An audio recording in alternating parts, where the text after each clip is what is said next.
Hola, buenas tardes. Estamos haciendo todavía pruebas de sonido porque ha habido algunos problemas inmediatos de organización. Bueno, por eso, por elementos técnicos que han fallado en el último momento.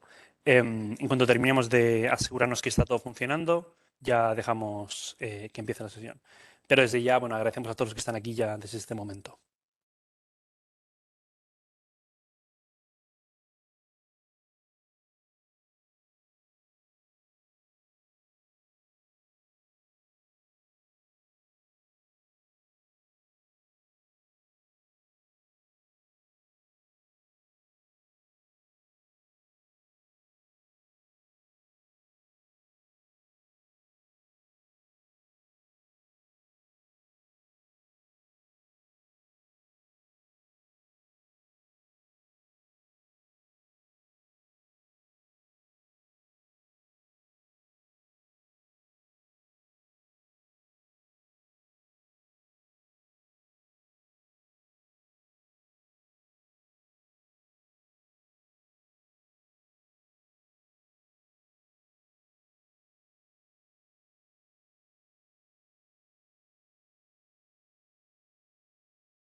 Vale, tengo entendido que se nos escucha sin ningún problema, ¿verdad? Por lo que estoy Sí, viendo. Vale, estupendo, muchas gracias. sí se escucha muy bien. Hola, hola.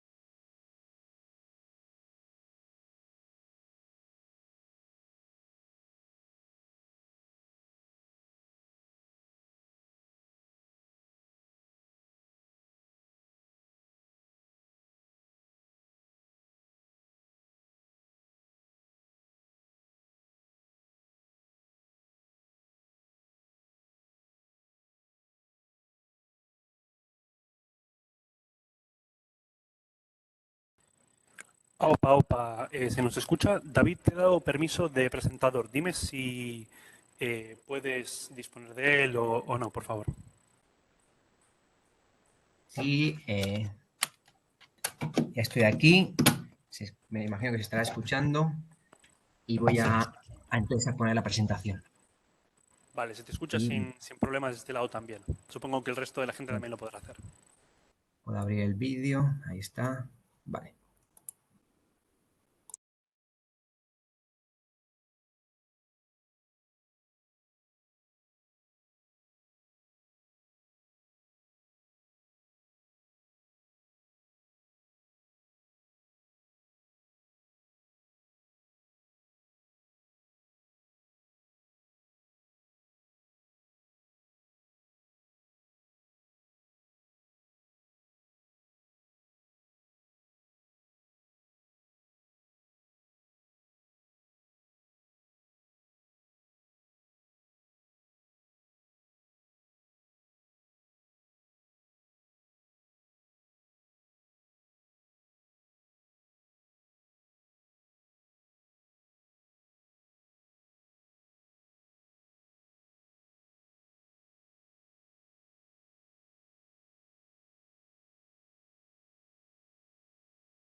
Vale, pues creo que se está viendo, ¿no?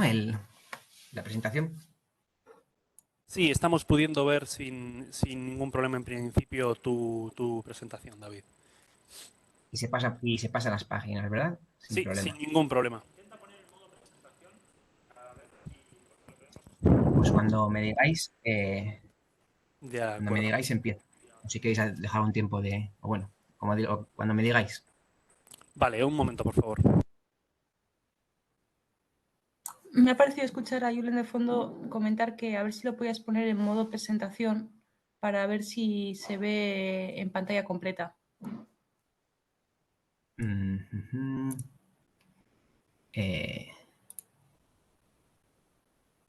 A ver.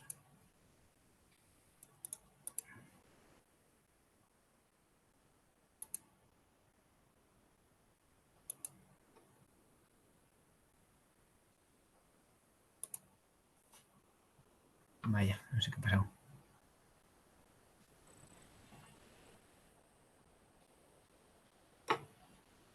Se ha bloqueado, ¿no? Algo así ha pasado, no sé. Sí, se me ha bloqueado. No sé qué pasa aquí. No me hace caso ahora. A ver. ¿Ahora está?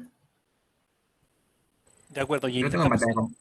Vemos intenta la mitad de la pantalla. Qué raro. Sí.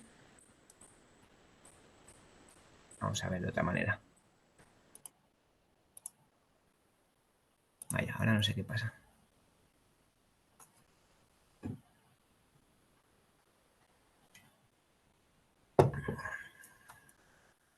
Tal vez igual. Ah, ahí está, ahora sí se ve, ¿eh? La pantalla. Se ve como antes. Ah, vale, sí, sí, sí, sí, vale. Voy a probar a compartir en vez de la pantalla del PDF, la pantalla del PowerPoint. A ver si eso lo hace.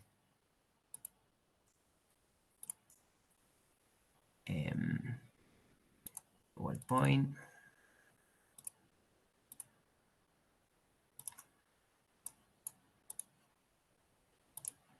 ¿Ahora qué tal?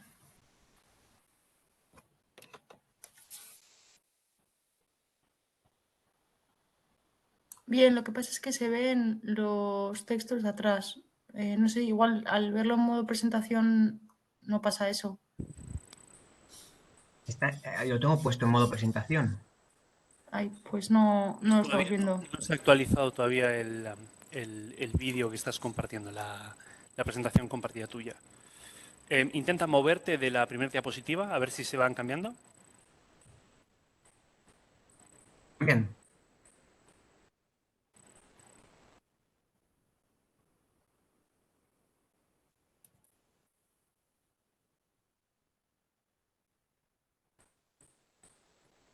¿Estás ¿No? pasando las diapositivas, David, y no se mueven o las tuyas sí se mueven?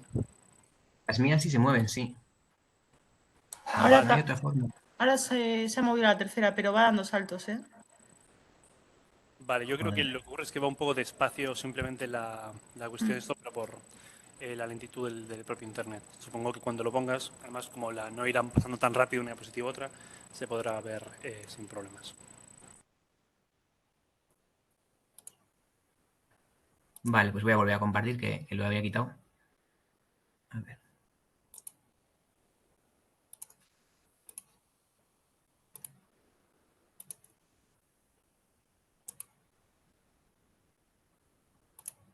O sea, no sé, no sé, yo lo tengo ahora mismo lo tengo en pantalla completa, vosotros me diréis.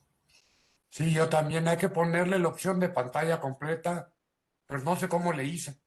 Por ahí le busqué, lo logré y no sé qué pasó. Pero yo ya veo pantalla completa. Lo que pasa es que ahora ya no sé cómo salir de ella.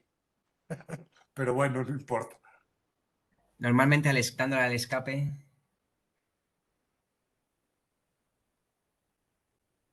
Muy bien, gracias. Sí, ya. Ahorita les digo cómo le hice en diseño. En diseño, los menús de arriba en el de diseño dice vista de pantalla completa.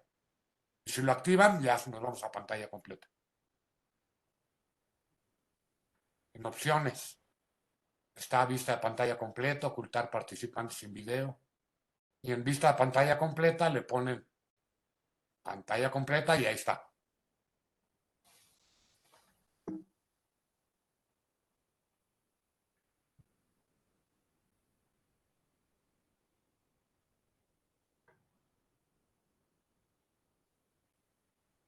Pues cuando me digáis, Lander.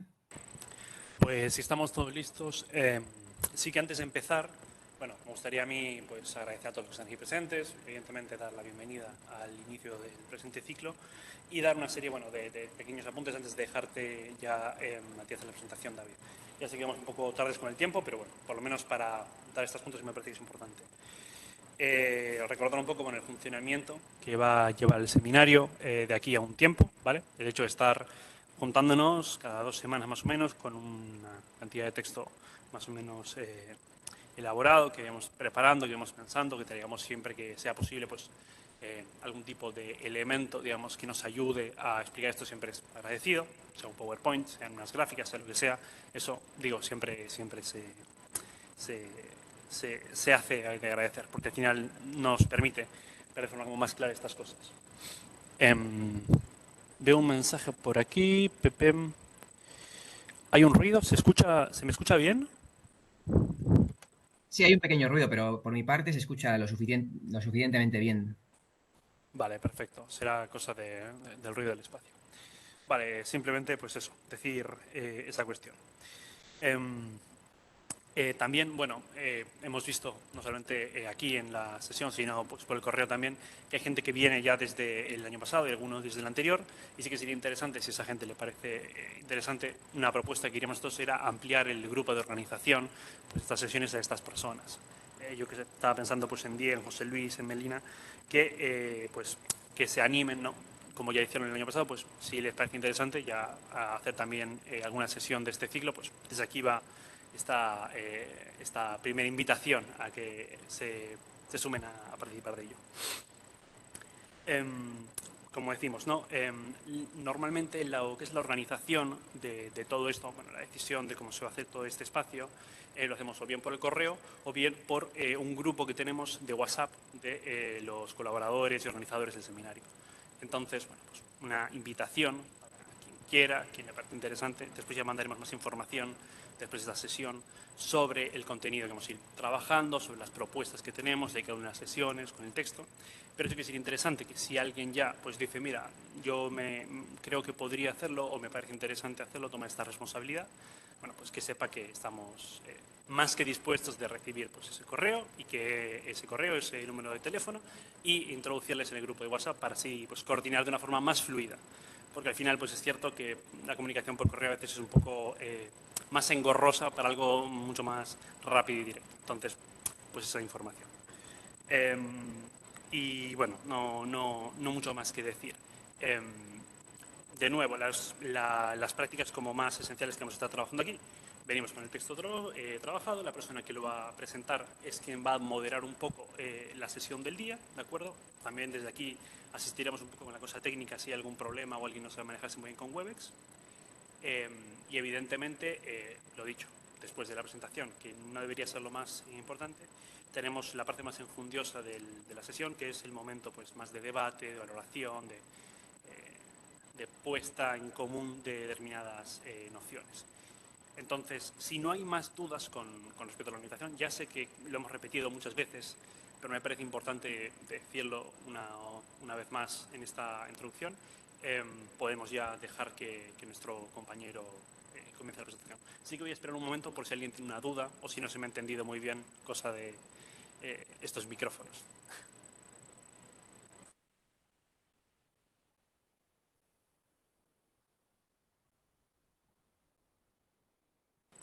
De acuerdo, pues si no hay mayores problemas ni mayor duda al respecto de esto, paso al silencio, dejamos aquí al camarada David, que desde ya nos estará acompañando con la presentación del día de hoy. Muchas gracias. Vale, pues gracias a ti, Lander, por la presentación y las aclaraciones. Bueno, yo me llamo David, también estaba participando en la organización del seminario hasta el año pasado, pero como ya no vivo en Bilbao, pues se me ha puesto un poco complicada la cuestión, pero me toca esta primera presentación. Compartiros una idea general de los dos capítulos respecto al texto del año pasado, del curso pasado de CIS. Pues en mi opinión son estos dos primeros capítulos, luego hay otros con mayor contenido, pero como me imagino que ya habréis visto, el contenido de los mismos es muy desigual, ¿no? Hay algunas partes en las que la cuestión se queda en unos rasgos muy generales o una especie de, bueno, celebración poco analítica de la situación. Cuando estábamos leyendo a CIS el curso pasado, cada capítulo era una continua acumulación del desarrollo del tema, el tema el que fuese, ¿no? Si nos quería explicar por qué el arte es una forma de reflejo, ¿no? Es una forma ideológica, de qué modo un marxista debe comprender esta cuestión y si el arte como reflejo implica que la creatividad queda fuera, obviamente no. Entonces, ¿de qué manera se relacionan reflejo y creatividad, etc, ¿no? Entonces, con CIS era un partir de lo más abstracto y desarrollar la cuestión hasta que uno tenía la sensación de que iban volviendo el campo artístico, el mundo del arte, las preguntas de la estética, el objeto estético y el desarrollo del objeto estético lo iba pudiendo envolver con un aparato conceptual que reflejaba la esencia de ese objeto artístico, ¿no? Y aquí, en cambio, pues no hay este contenido sistemático, hay una serie de cosas de interés y hay otra serie de cosas de menos interés, ¿no? Entonces, la presentación no es tan sencilla. Tampoco sé muy bien, como no nos conocemos, pues no sé tampoco qué cosas son evidentes y qué cosas no son evidentes, así que yo he preparado una presentación y después quien quiera resaltar otras cuestiones o plantear preguntas sobre temas que igual yo he dejado de lado, pues ahí completamos el asunto. Bien, yo lo primero que quería decir, ya que es la primera sesión del seminario de este curso, es que un seminario de estética marxista-leninista se plantea toda la cuestión del arte sobre, dando por sentada la tarea histórica de la clase obrera a la cual se debe, ¿no? Y hay mucho de esto en los textos que hemos leído, ¿no? Se da por hecho el Partido Comunista, la dirección partidaria del arte, ¿no? Son cuestiones que no están explicadas en los propios documentos. Perdón, en los propios 2 capítulos que hemos leído ahora. Pero bueno, todavía quedan capítulos por delante. Entonces yo quería introducir un poco qué es esto de plantearse el arte desde la tarea histórica de la clase obrera. No, por ejemplo, desde la mera expresión subjetiva de un individuo al que le da igual la sociedad en la que vive, ¿no? Eso sería otra cosa. Bien. He resumido esta cuestión en 3 diapositivas con tres referencias clásicas, ¿no? Una de ellas es la carta que manda Marx a Beidemeyer en marzo del 52, o sea, 4 años después de haber escrito el Manifiesto Comunista y aclarándole en qué consiste su aportación, ¿no? Y le dice Marx a Beidemeyer: lo que yo he aportado de nuevo ha sido demostrar, 1, que la existencia de las clases solo va unida a determinadas fases históricas de desarrollo de la producción, es decir, que no ha habido y no habrá clases eternamente, sino que esto corresponde a determinadas fases históricas. 2, uy, se hay alguna voz de ahí de fondo, ¿no? ¿O soy yo? Igual eso es mejor. Creo que venga el lunes. ¿Hay por ahí algún micro abierto? Bueno, el punto 2 es que la lucha de clases conduce necesariamente a la dictadura del proletariado. Y el punto 3 que Marx considera haber aportado es que la misma dictadura del proletariado no es de por sí más que el tránsito hacia la abolición de todas las clases, ¿no? Y hacia una sociedad sin clases. Es decir, la clase obrera tiene que tomar el poder como clase, ¿no? O sea, ahora mismo la clase es la burguesía la que tiene el poder y la que dicta al resto de las clases la política y a través del Estado reprime a las clases sociales que buscan satisfacer sus propios intereses al margen de los intereses de la burguesía. Bueno, pues el proletariado debe hacer lo mismo, pero como premisa para la emancipación universal, ¿no? En vez de como premisa para la explotación. Bien. Y a raíz de esta aclaración es a la cual Lenin dice, claro, es que Marx no descubrió la lucha de clases, ya él mismo lo dice, que la lucha de clases la habían descubierto los burgueses. Marxista solo es el que hace extensivo el reconocimiento de la lucha de clases al reconocimiento de la dictadura del proletariado, que aquí es donde reculan muchos presuntos marxistas, ¿no? Que reconocen que puede haber clases, que puede haber contradicciones de clase, pero niegan que la clase obrera deba tomar el poder y establecer su dictadura, reprimir a la burguesía que va a intentar recuperar el poder y que es la premisa indispensable para acabar con las clases, ¿no? Todo esto es condensado el proyecto de la clase obrera. ¿Sobre qué se asienta esto? ¿No? Engels, en el de socialismo utópico al socialismo científico, lo resume en la contradicción principal. Dice, con el capitalismo, la producción, o sea, la producción de los medios de vida, se transforma en un acto social. ¿Por qué? Porque implica a mucha gente, ¿no? En cada empresa hay muchos individuos. Y todas esas mercancías se tienen que intercambiar entre muchos individuos, ¿no? Entonces es un acto social. El cambio y con él la apropiación siguen siendo actos individuales, es decir, cada cual tiene su parte respectiva. El producto social es apropiado por el capitalista individual. Esta es la contradicción principal. O sea, en el capitalismo hace falta una masa inmensa de trabajadores coordinados, pero la apropiación de esa riqueza corresponde al capitalista individual. Y comentan Engels, la contradicción fundamental, esta es la contradicción fundamental de la que se derivan todas las contradicciones en las que se mueve la sociedad actual y que se ponen de manifiesto claramente en la gran industria. ¿Cuáles son esas contradicciones? Bueno, pues como el producto social y la apropiación es individual, pues hay una contradicción entre la burguesía y el proletariado, ¿no? Entre quien se adueña de la riqueza que produce esa masa de trabajadores. Se da también una contradicción entre la organización social dentro de cada fábrica, ¿no?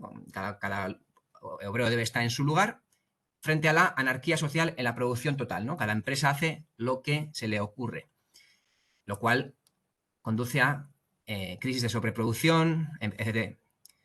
Tercer punto, puede haber, y esto es una cosa que solamente ocurre en el capitalismo, puede haber superabundancia de productos, o sea, productos que no se consiguen vender.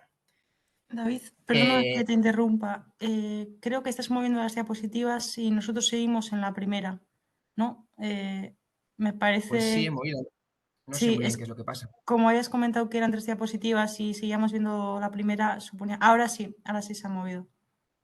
Ahora estamos en la tarea histórica de la clase obrera. Qué raro. Pues vale. Ahora también, sí. Ahora sí se está moviendo. Y No se sé ve si a Engels, ¿no? David, Sí. igual es conveniente que le des a iniciar la presentación y así lo vemos. Antes lo hemos hecho y se ha bloqueado, se ha congelado. Entonces, Vale. sí, cada uno podemos ampliar la presentación. Hay como te da la posibilidad, la opción de ampliarlo. Igual lo podemos ampliar nosotros mismos. Y porque antes al hacer la prueba se ha bloqueado. Simplemente nos estaban pasando. Ahora sí, ahora ya estamos en la tarea histórica de sí, en la de Engels, vaya. Vale, perfecto, continuamos. Vale. Y bueno, no vamos a seguir con la cuestión esta económica. La cuestión es que debido a esta contradicción fundamental, a la cual están ligadas todas las contradicciones de la producción capitalista, el obrero es un producto del modo de producción capitalista que crece cada vez más y más, ¿no? O sea, desde que Marx y Engels empezaron a analizar el modo de producción capitalista, cada vez hay más gente que es asalariada del capital, ¿no? Y hay menos gente que es propietaria de sus medios de producción, como por ejemplo puede ser el pequeño autónomo, ¿no? Los países con un capitalismo más desarrollado tienen más cantidad de masa de obreros. Por ejemplo, Alemania tiene menos autónomos que España, España tiene menos autónomos que México, ¿no? Por ejemplo. Entonces, el producto genuino del modo de producción capitalista es esa masa obrera que a su vez está organizada por el ámbito económico, por los propios intereses del capital, pero que empieza a interpretar sus intereses específicos de clase y a luchar por ellos, primero a nivel económico, ¿no? Luego a organizarse en la lucha política y demás, ¿no? Ahí en el seno de eso surge el marxismo. ¿Y cuál es una de las conclusiones a las que llegaron Marx y Engels y que se afianzaron en la Asociación Internacional de Trabajadores y que tuvieron que luchar contra Bakunin y compañía? Pues que el partido, o sea, que la clase obrera tiene que instituirse en partido, ¿no? Y tomar el poder. No en contra de los que predicaban, por ejemplo, el abstenerse de las elecciones, etc., ¿no? Ahí en el 71 Engels hizo un discurso sobre este tema en la Asociación Internacional de Trabajadores y dijeron, queremos la abolición de las clases. ¿Cuál es el medio para alcanzarla? La dominación política del proletariado. ¿no? Ya dirá más adelante Lenin que la toma del poder es lo esencial en toda revolución. Bien. La revolución es el acto supremo de la política. El que la quiere debe querer el medio. La acción política que la prepara, que proporciona a los obreros la educación para la revolución.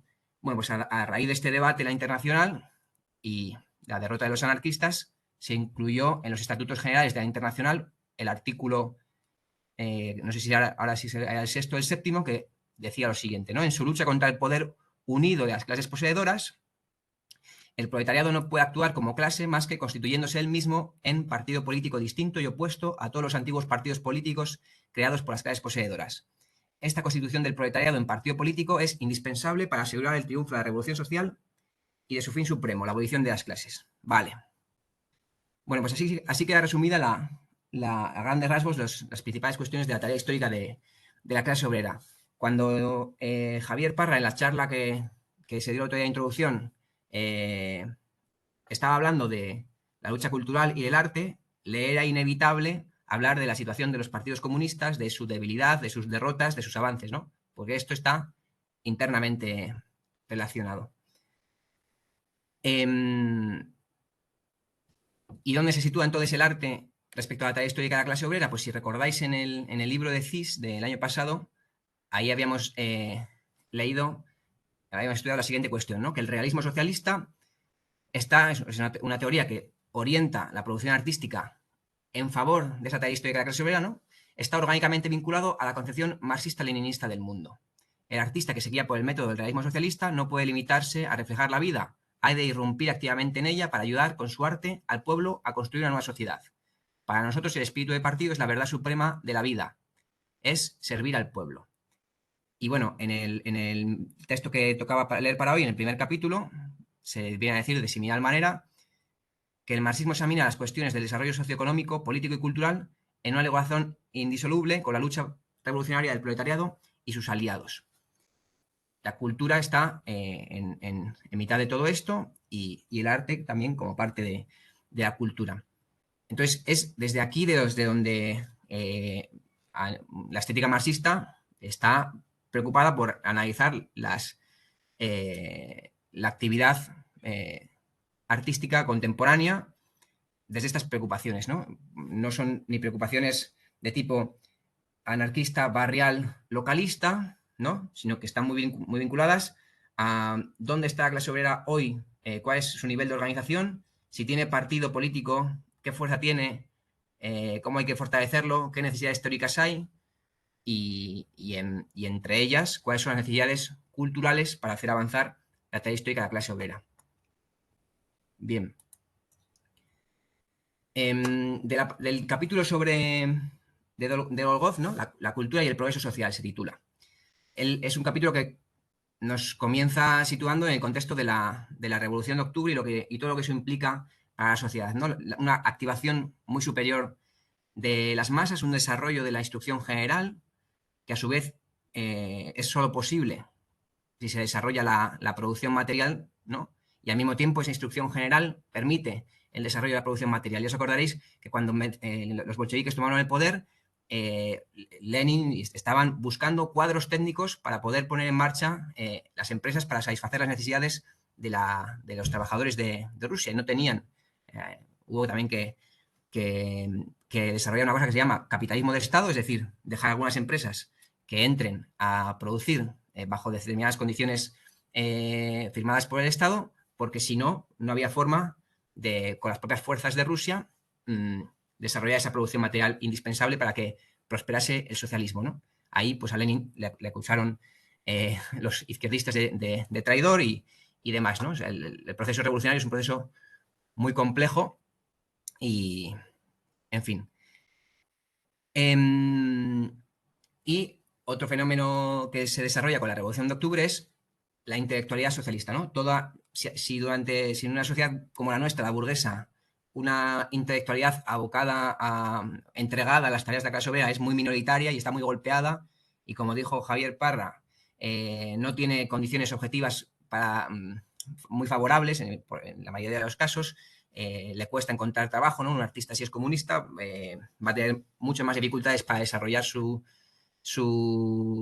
obra que si estas cosas no le interesasen, ¿no? En cambio, una sociedad socialista permite el florecimiento de una intelectualidad entregada a estas tareas. Bien. Y ocurre otra cuestión que en una sociedad socialista en la que las masas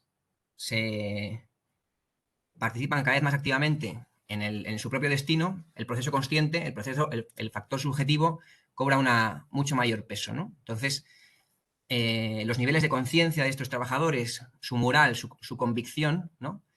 La psicología y el conocimiento de la ciencia de todos estos trabajadores son factores muy determinantes a la hora de construir el socialismo. Y son factores, algunos de ellos, que van a estar siendo bombardeados por el imperialismo, ¿no? Minar la moral, confundir la conciencia de los trabajadores en los países socialistas. Todo esto siempre lo va a intentar el imperialismo. Bien. Nos comenta entonces el autor del texto que un individuo rico en ideas, emociones y sentimientos aborda necesariamente de manera creadora cualquier cometido, consagrándole todas sus energías, conocimientos y habilidad. Aquí, a los que... luego hay un momento en que el autor hace un repaso sobre la filosofía y sobre el papel del arte y las implicaciones que tiene el arte para... cómo ciertos filósofos analizaron las implicaciones que tiene el arte para la sociedad, ¿no? Llegando a veces a exceder, a dar una importancia excesiva al arte en la sociedad. La gente que es del País Vasco sabe que aquí había un escultor llamado Teiza que consideraba la educación estética como la educación política integral, ¿no? Era algo así, ¿no? No se podía ser un vanguardista político, decía, sin conocer lo último que había desarrollado el arte. Bueno, Teiza no tenía nada que ver con el marxismo, ni con el comunismo, ni con las tareas de la clase obrera. Teiza era un intelectual pequeño burgués, muy activo, muy frenético, que había agarrado, había visto que el dominio del arte tenía algún tipo que ver con estas cuestiones que comenta Dolgov, ¿no? Cómo es necesario tener esa riqueza de ideas para afrontar en general cualquier tarea con un criterio creativo y activo, y bueno, y se excedió en la consideración del arte. Pero incluso esas desmedidas consideraciones tienen una médula racional que es que sí, que una correcta cultura, una serie de dominios de las diferentes ramas del arte hacen al ser humano ser más capaz de afrontar otras diversas tareas, ¿no? Bien.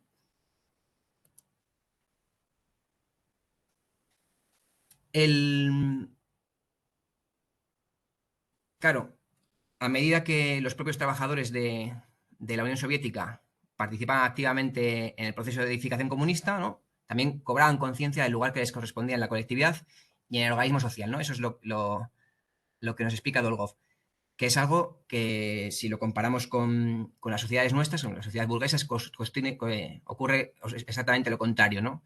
En nuestra sociedad, los trabajadores tienen que estar todos los lunes a la hora, ¿no?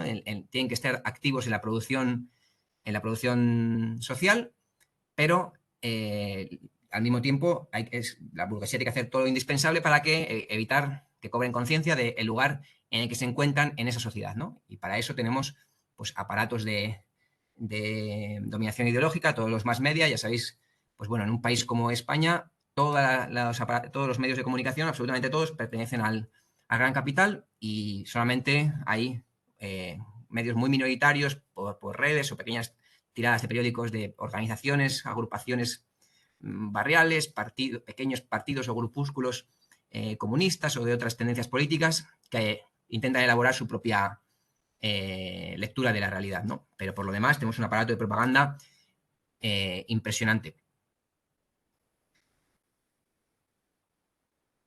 Bien.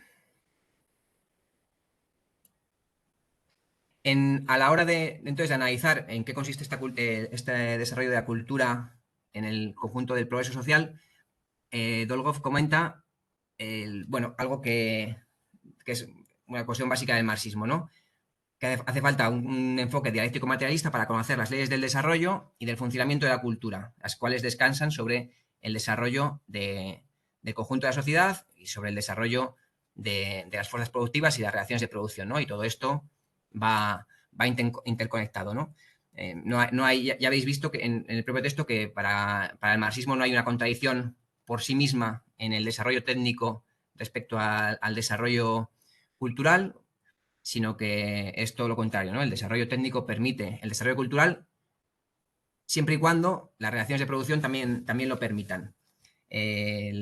Porque ya se cita en el propio capítulo la frase esta de Marx, en la que se comenta que el modo de producción capitalista no facilita el desarrollo de determinadas disciplinas artísticas, ¿no? como la poesía. Entonces, modos de producción mucho más arcaicos, con una técnica mucho menor, como la Grecia clásica, proporcionalmente habían desarrollado una producción cultural mucho mayor, ¿no? Entonces, en cambio, el modo de producción capitalista desarrolla tremendamente las fuerzas productivas, pero no al mismo nivel el mundo artístico.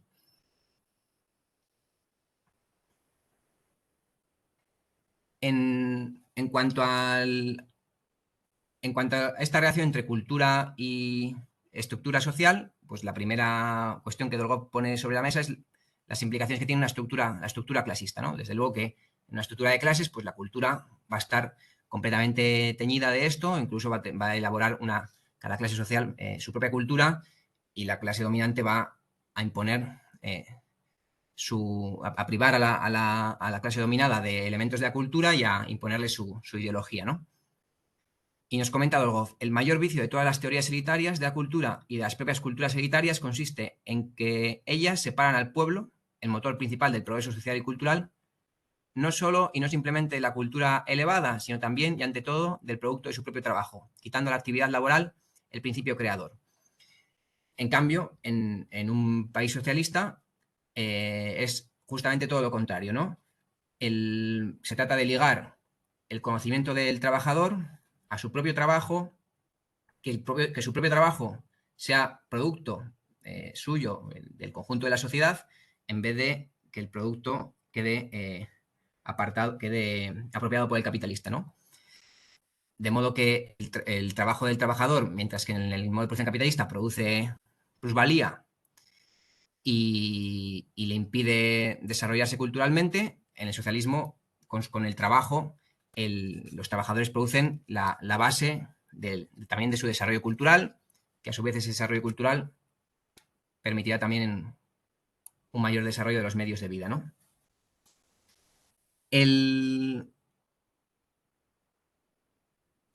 La otra cuestión que pone de relieve es, en esta relación de cultura y progreso, es otra contradicción que ocurre en el modo de producción capitalista, ¿no?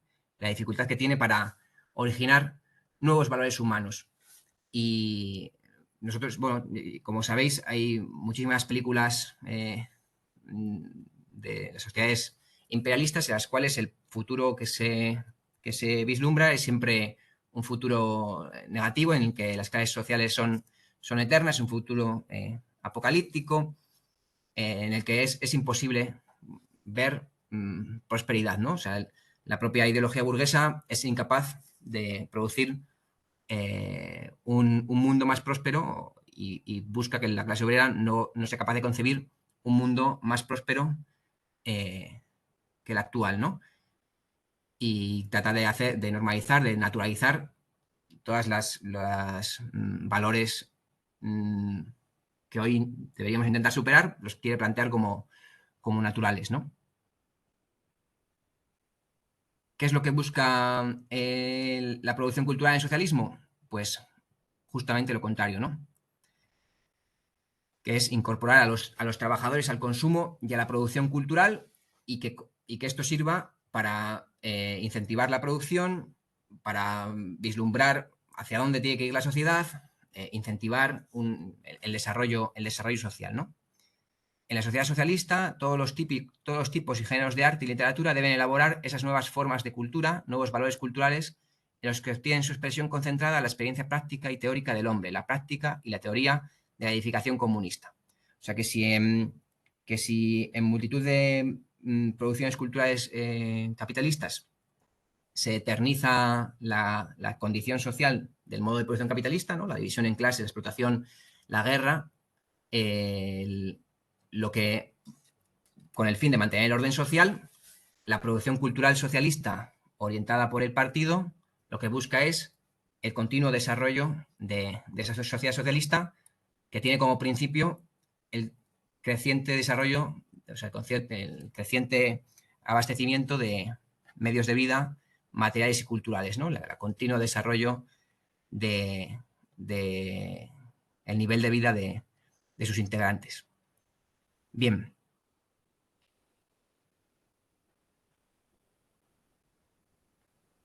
Hay un momento del capítulo muy, muy interesante de Dolgov en el que resume la historia de la filosofía clásica alemana y cómo concibe el desarrollo social, el papel de la razón, el papel del arte, ¿no?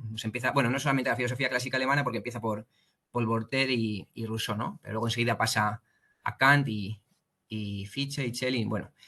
Y nos deja en Hegel y sus insuficiencias, ¿no? Como ya está muy expertamente resumido en el capítulo, no he resumido yo más la cuestión. Lo que nos deja el autor es a las puertas de una serie de cuestiones que hay que resolver y cómo la resuelve el marxismo, ¿no?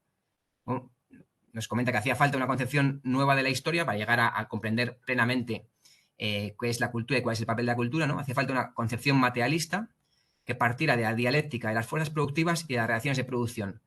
Yo no sé si todo el mundo está familiarizado con esta cuestión de la dialéctica entre las fuerzas productivas y las relaciones de producción, pero si alguien quiere revisarlo, puede leerse esas 4 paginitas que son el prólogo de la contribución a la crítica de la economía política de Marx, donde explica que las diferentes sociedades desde el Neolítico, ¿no? Desarrollan unas fuerzas productivas que son los medios técnicos con los que trabaja una sociedad y que esos medios técnicos, en función de su nivel, son adecuadas a determinadas relaciones de producción. Entonces, cuando esas fuerzas productivas se desarrollan a un nivel más elevado de lo que las relaciones de producción de un momento dado son adecuadas, es necesario alterar esas relaciones de producción, ¿no? Entonces, si en el seno del modo de producción feudal empieza a aparecer una manufactura en la cual hacen falta trabajadores libres, es decir, que no estén ligados a la propiedad de un señor feudal, a la tierra, y que no tengan nada, que no tengan ninguna propiedad, y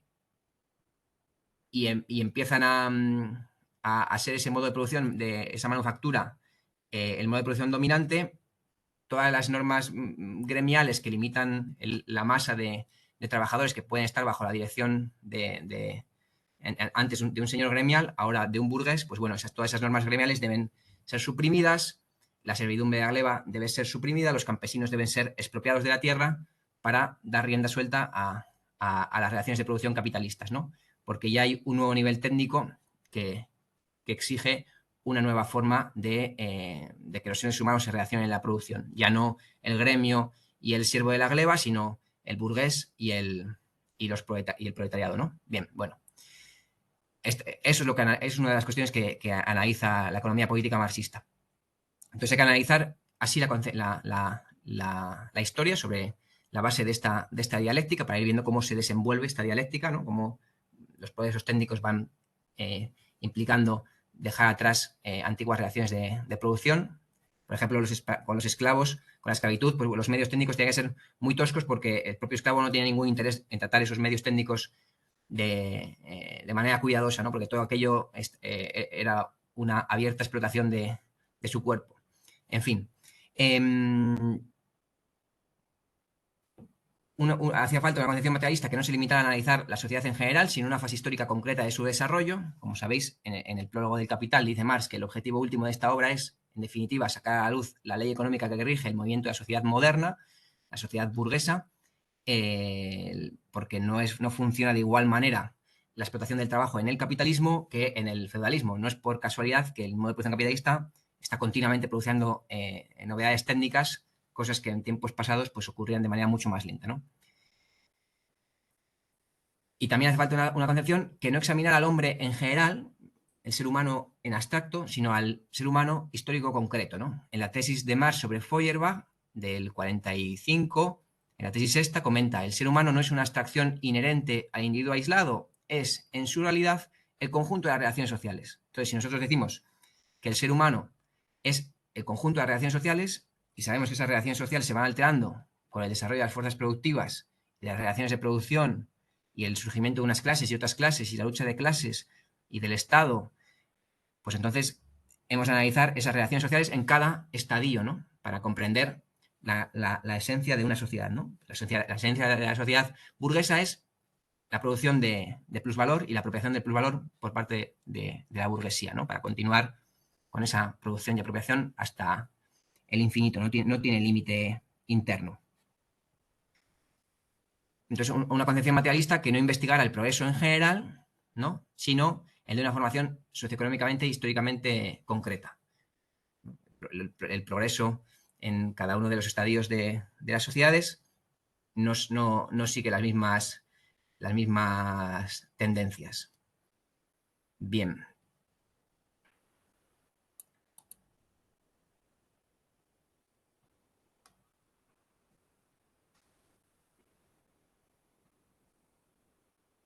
Entonces, así, nos resume luego Dolgov las principales características de la cultura en una sociedad socialista en progreso, ya a un nivel de cierto desarrollo, ¿no? Como lo llamaba en aquel momento, la sociedad socialista desarrollada, ¿no? Ya no, ya con una base material y un desarrollo de la cultura bastante más elevados de cuando se había tomado el poder en 1917, ¿no? Ya no quedaban, por ejemplo, analfabetos en Rusia, en la URSS. Bien. ¿En qué consiste este desarrollo de la cultura? Pues uno de los puntos es en la asimilación de la experiencia de las generaciones presentes y de las precedentes, ¿no? Y bueno, pero también de las presentes que están encuadradas en otros pueblos, ¿no? En el desarrollo de las culturas nacionales y las aportaciones a la cultura socialista común, ¿no? Dentro del marco de la Unión de Repúblicas Socialistas Soviéticas, ¿no? Cada una con sus peculiaridades nacionales que enriquecían al resto y que iban generando una cultura socialista compartida, ¿no? El propio marxismo-leninismo es un aspecto muy importante de esa cultura proletaria universal, ¿no? Que corresponde a todas las naciones y que ha ido saltando de país a país a medida que iban surgiendo obreros en los diferentes países, ¿no? Y van aprovechando esta teoría que les servía para orientar la práctica. En esa sociedad socialista en progreso, la cultura pasa a ser patrimonio de todo el pueblo y el Partido Comunista, como vanguardia general de esta sociedad, también dirige, orienta el desarrollo cultural para asegurar el conjunto del desarrollo socialista, ¿no? Bien. En el texto segundo del socialismo y el desarrollo de la cultura artística de Barabás,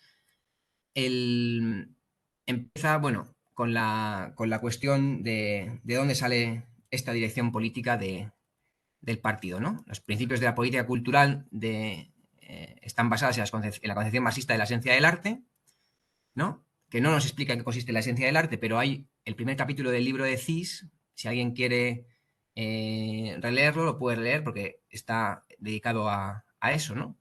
El arte es una forma específica de reproducir la realidad, ¿no? Es un reflejo de la vida social y entonces, como tal, teniendo en cuenta su esencia, lo que busca el partido es orientar, ¿no?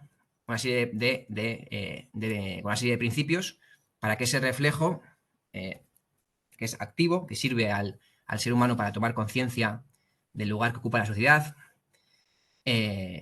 ¿no? Pues todos esos principios que habían sido establecidos, que fueron descubiertos, más que establecidos, porque son el marxismo lo que hace es descubrir las necesidades del desenvolvimiento de las sociedades, lo que es necesario, ¿no? No crea una sociedad ideal, sino que al analizar las necesidades de los obreros en la toma del poder, la construcción del socialismo, va identificando qué cosas son indispensables y no puede hacerse de otra manera, ¿no? Bueno, pues esos principios generales descubiertos por Marx, Engels y Lenin, por el mismo desarrollo de las sociedades socialistas, pues se van profundizando, enriqueciendo, fecundando, ¿no? Y en la misma construcción del socialismo, pues surgen problemas nuevos que no estaban completamente, por supuesto, expuestos, desde luego, que por Marx y por Engels, que no conocieron el socialismo, y tampoco por Lenin, que solo solo alcanzó a vivir durante los 5 años posteriores a la revolución, ¿no? del 17. Bien, entonces en esa construcción pues surgen nuevos problemas, determinados aspectos se vuelven más urgentes, hay que buscar nuevas formas de realización, etc., ¿no? Por eso dice Barabás que la dirección partidista del arte es un problema palpitante y en continuo desarrollo, ¿no? No es nada que tenga que ver con una serie de normas eternas y un dogma para siempre, ¿no? Hay unos principios generales, pero esos principios son muy amplios y hay una serie de problemas candentes y todo esto hay que continuamente que atenderlo y que desarrollar el marxismo, ¿no? Bien, ¿qué es lo que se busca con esa dirección partidista de la producción artística? Pues en primer lugar, contagiar de entusiasmo al artista, ¿no? Y favorecer, impulsar que su trabajo vaya en una dirección adecuada. También luchar contra vacilaciones ideológicas, ¿no? Cuando no se sepa cómo comprender un aspecto de la vida social, cómo orientarse, pues bueno, el marxismo-leninismo trata de aclarar esto no solamente a los artistas, a cualquier trabajador, ¿no? Y pues bueno, pues a los artistas también, a través del dominio del marxismo-leninismo y del análisis de la realidad, son capaces de situarse respecto a las problemáticas, ¿no? La dirección partidista también trata de incorporar a los artistas a la vida social más intensa, ya sabéis, aquellos llamamientos de Lenin en la Revolución a los artistas diciéndoles que se dejasen de sus estrecheces y de sus inquietudes extravagantes y que se acercasen a las fábricas a ver qué es lo que los obreros necesitaban y que se pusiesen a su servicio, ¿no? Bueno, pues ese llamamiento de Lenin es una necesidad constante para que el arte contribuya a la construcción del socialismo. Y entonces despertar que esto sea... la única forma de que esto funcione es que nazca del entusiasmo del artista por el proyecto político de la clase obrera, por la emancipación de la humanidad, por la lucha contra la opresión, por la lucha contra la explotación, etc., ¿no? Bien.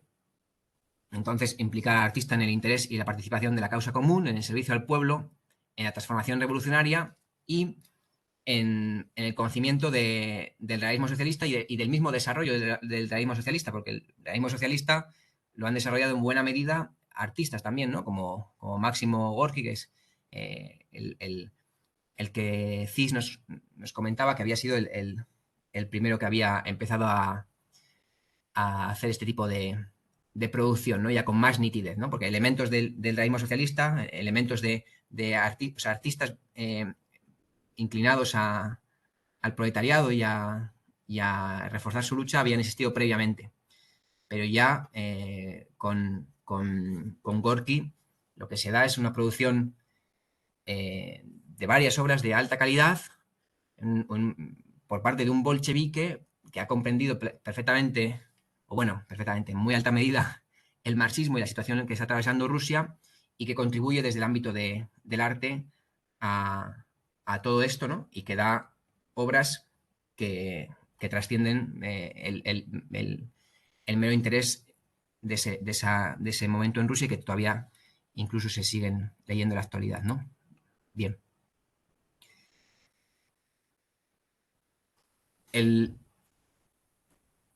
Claro, si podemos también plantear las diferencias entre los intereses, los objetivos culturales de las sociedades burguesas y el objetivo cultural de la sociedad capitalista, ¿no? La sociedad burguesa busca capacitarte para el trabajo y después mantenerte con entretenimientos que eviten una conciencia política.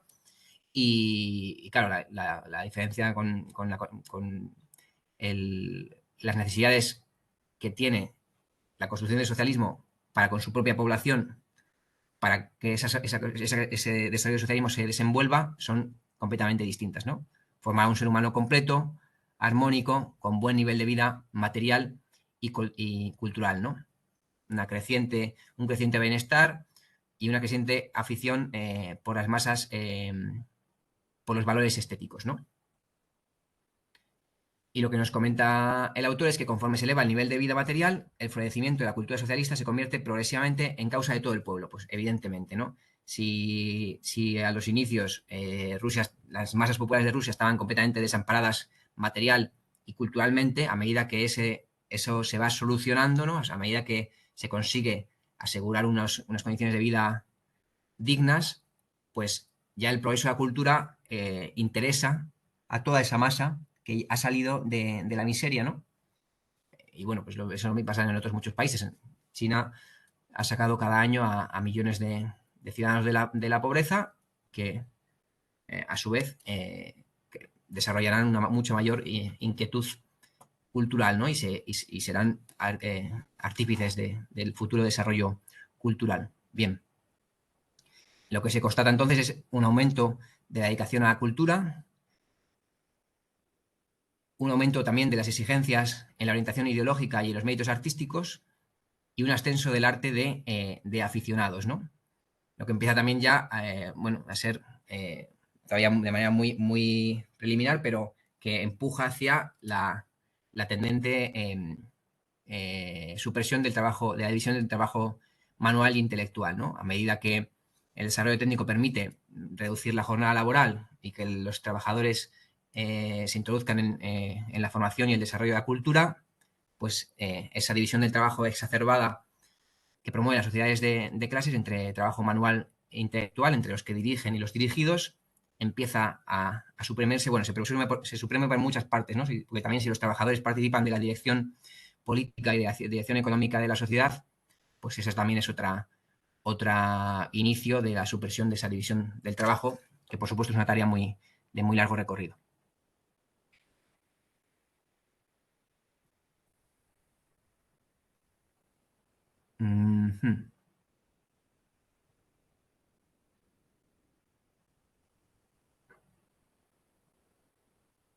Vale, creo que esto lo había dicho ya. Y bueno, el capítulo este lo que cerraba es con una serie de retos bueno, pues de su momento, que por desgracia nosotros ahora no estamos, estamos en otra situación mucho más atrasada, ¿no? Entonces ni podemos ni pensar en ellos, ¿no? Pero bueno, una sociedad socialista, cual necesita medir el consumo cultural, el real y las necesidades culturales que hay, incluso plantearse la eficacia, ¿no? ¿Qué nivel de comprensión hay pues de las obras, incluso, ¿no? De las obras clásicas, y si hay una comprensión superficial o está habiendo una asimilación cultural seria que realmente enriquecedora, ¿no? Cuestiones que, por supuesto, a la sociedad burguesa contemporánea le importa nada, ¿no? O sea, de hecho produce, pues ya sabemos toda la basura cultural que produce, como para preocuparles si esa basura cultural tiene algún tipo de efecto o no. Bien.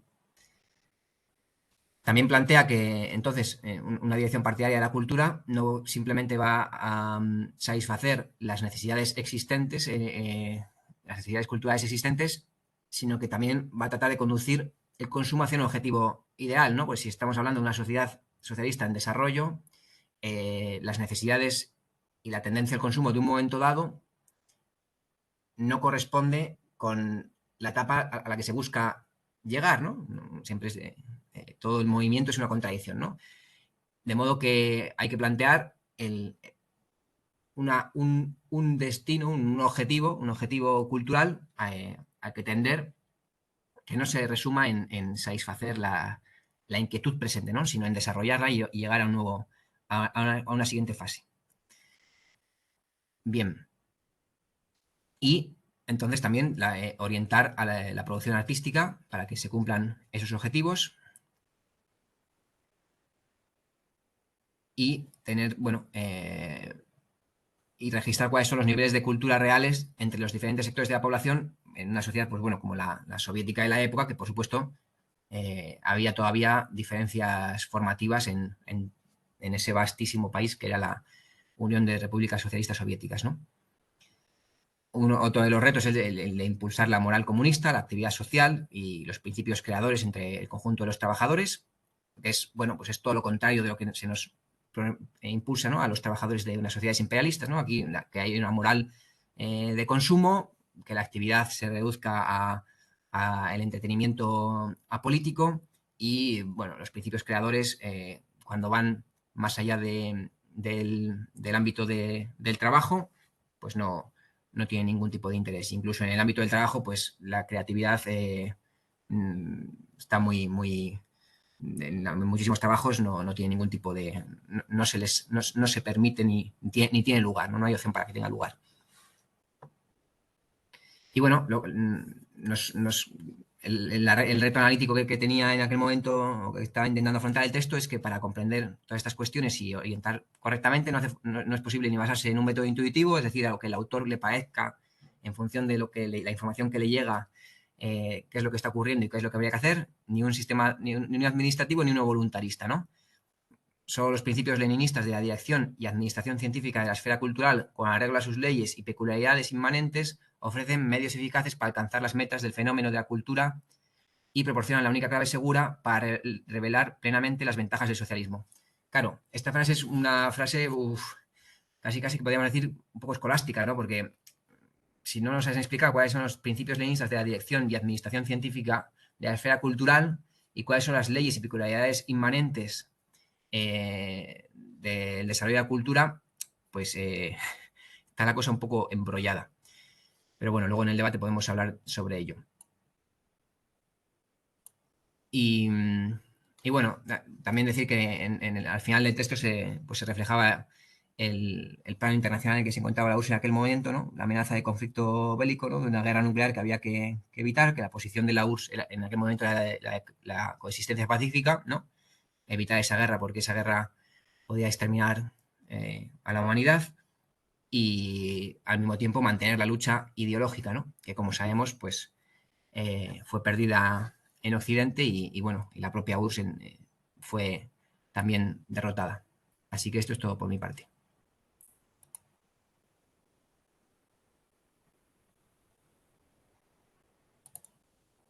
Vale, muchas gracias, David.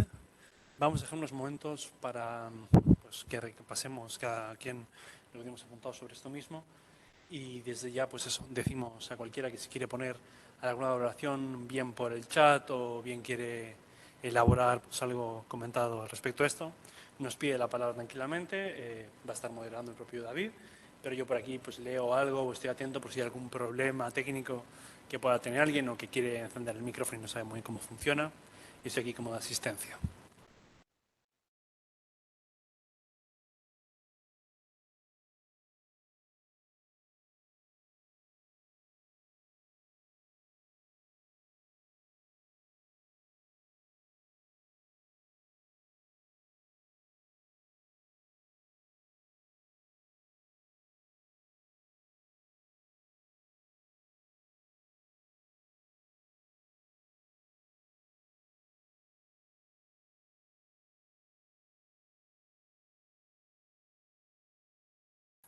Yo no me he enterado todo el comentario que hay, o sea, todo el contenido que hay en los textos. Igual alguien quiere resaltar algo, sea porque le convence, no le convence, no le queda claro.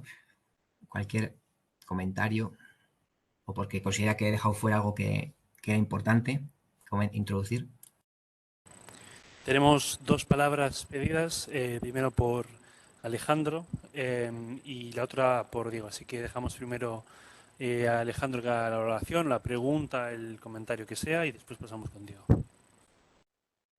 Bueno, a ver, miren, yo considero importante tomar en cuenta el contexto en que son escritos esos textos. Al parecer son informes al Partido Comunista de la Unión Soviética y hay muchas alusiones a Brezhnev.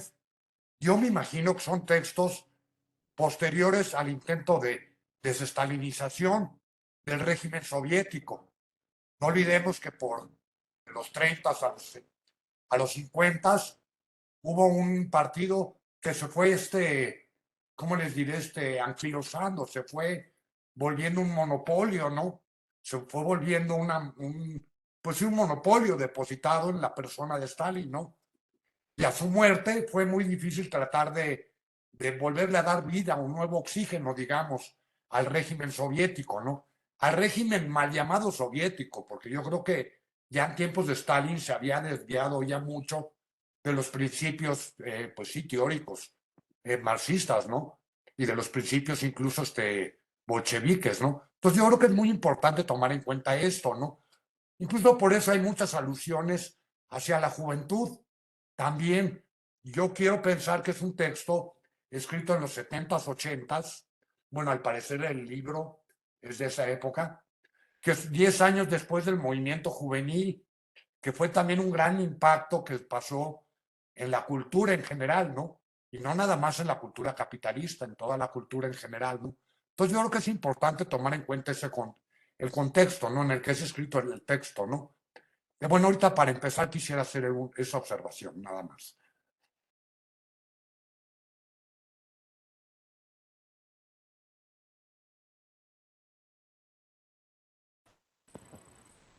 Buenas, me confirman si se escucha, pero aló, ¿sí? ¿Escucha? Sí. Sí, genial, magnífico. Bueno, primero que todo, agradecerle al presentador y a los organizadores. Pienso que es muy estimulante. En relación con el texto y un poco lo que planteaba de toda la discusión, ¿verdad? El tema de los retos me pareció muy particular, ¿verdad? Leído desde nuestro contexto. Pero me quería hacer una acotación respecto a algo que me llamó la atención que está presente en ese texto, también un poco en el de Abner Cis, pero creo que en este me pareció más destacado, y es ese llamado a el carácter científico del progreso cultural, es decir, como a entender la cultura y el arte desde una perspectiva científica, darle una orientación científica, ¿verdad?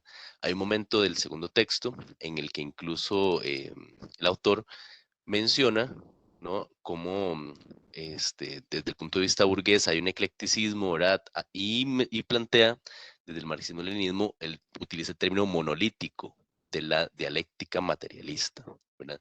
Y eso me pareció interesante, pienso, y esa era un poco la consulta, si esa idea, ¿no? de la dirección científica, del progreso cultural y artístico, va justamente en esa línea, ¿no? o de esa concepción, digamos, soviética, de que el marxismo-leninismo daba una orientación científica incluso al arte, ¿verdad? Me parece que eso es algo pues, a discutir y cierro con esto.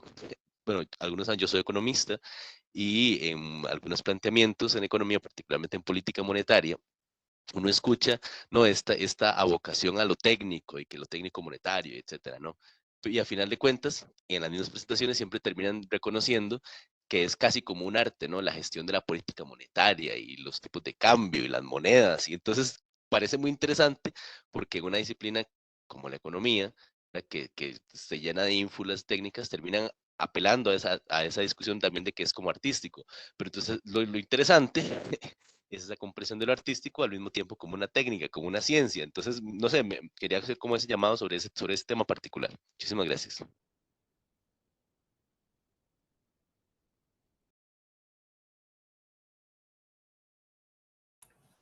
Bueno, yo mientras salen otros planteamientos, contesto mi punto de vista a las intervenciones.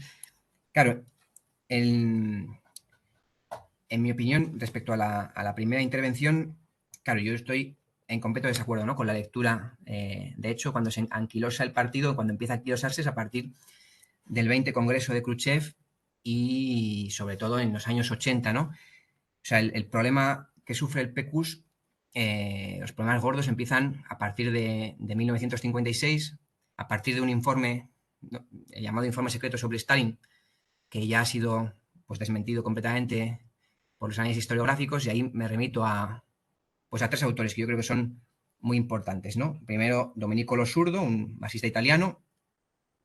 Luego, Grover Furr, que ha analizado mucho la figura de Stalin.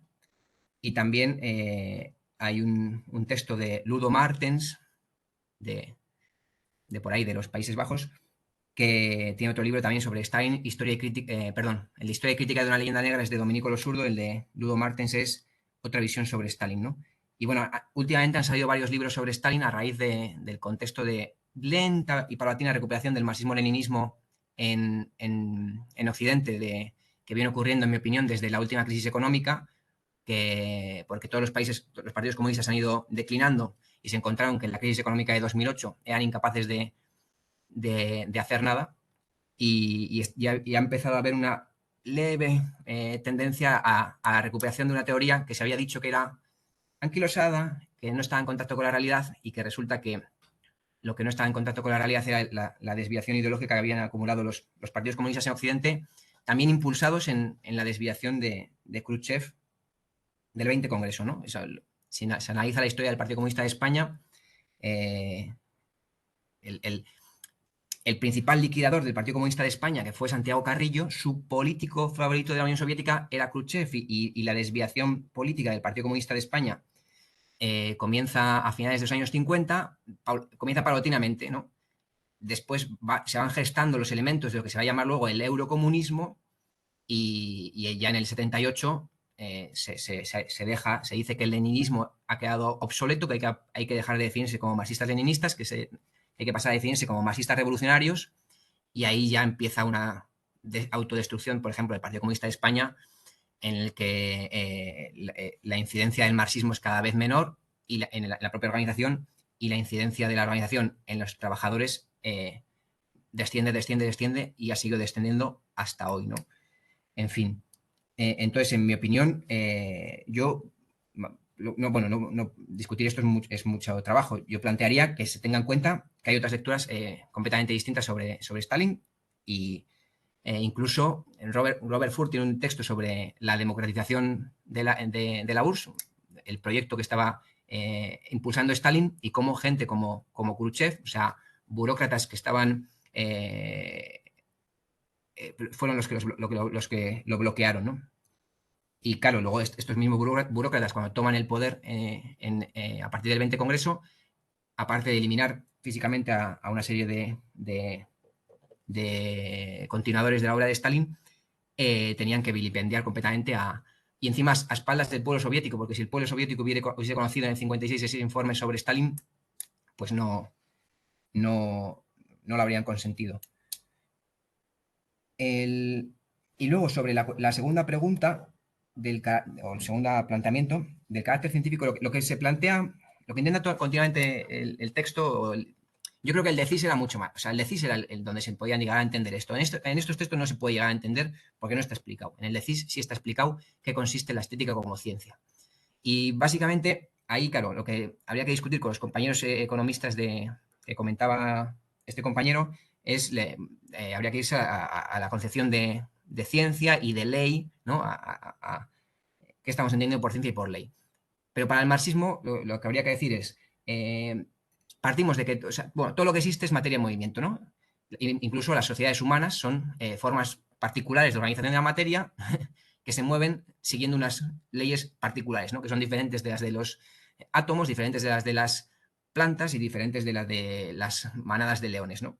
Y la sociedad humana se desenvuelve de una manera específica. Bueno, pues el arte es una parte de la sociedad humana, el desarrollo artístico, que también se desarrolla no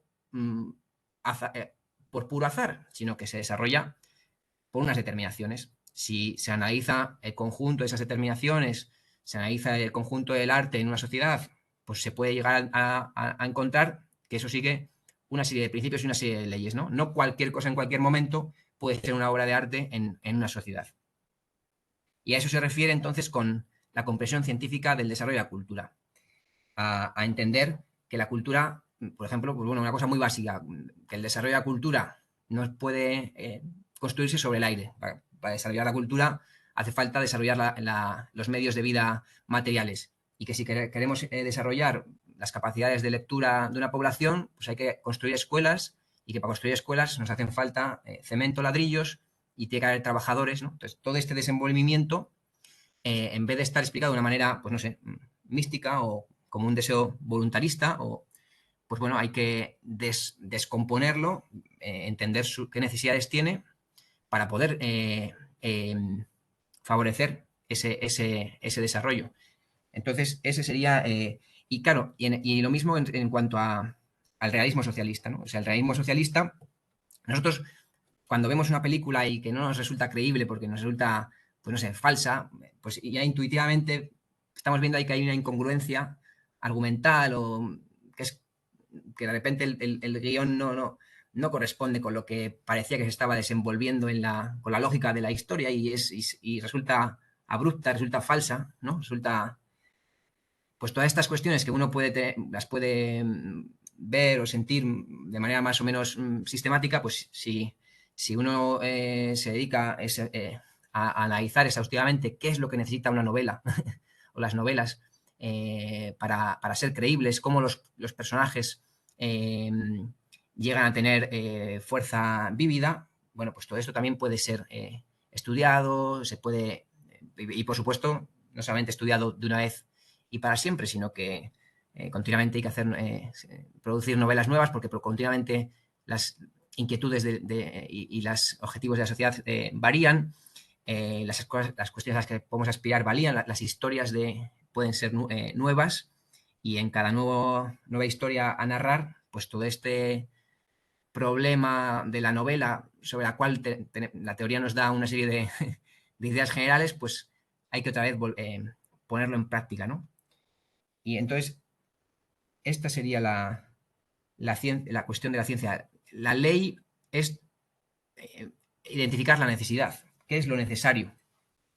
Y claro, a nivel económico, lo mismo, cuando Marx dice que en el capital lo que busca es descubrir las leyes que rigen el movimiento de la sociedad moderna, es porque si el capital tiene continuamente que autovalorizarse y para eso tiene que extraer más capital de los obreros, bueno, pues hay toda una serie de cuestiones, pues el mismo Estado tiene que asegurar esto, pues en España, por ejemplo, después de la crisis de 2008-2009, que vino un gobierno reaccionario, lo que hizo fue aumentar los medios de represión, ¿no? y facilitar la represión porque había un momento de algidez de la protesta, ¿no? Entonces, pues en un momento de desplome, de crisis de sobreproducción y de paro, que se explica económicamente, pues el Estado burgués reacciona. Entonces, esta dinámica se entiende si uno entiende primero la dinámica económica y todo esto no es una casualidad, sino que sino que hay causas, ¿no? Y ya me callo.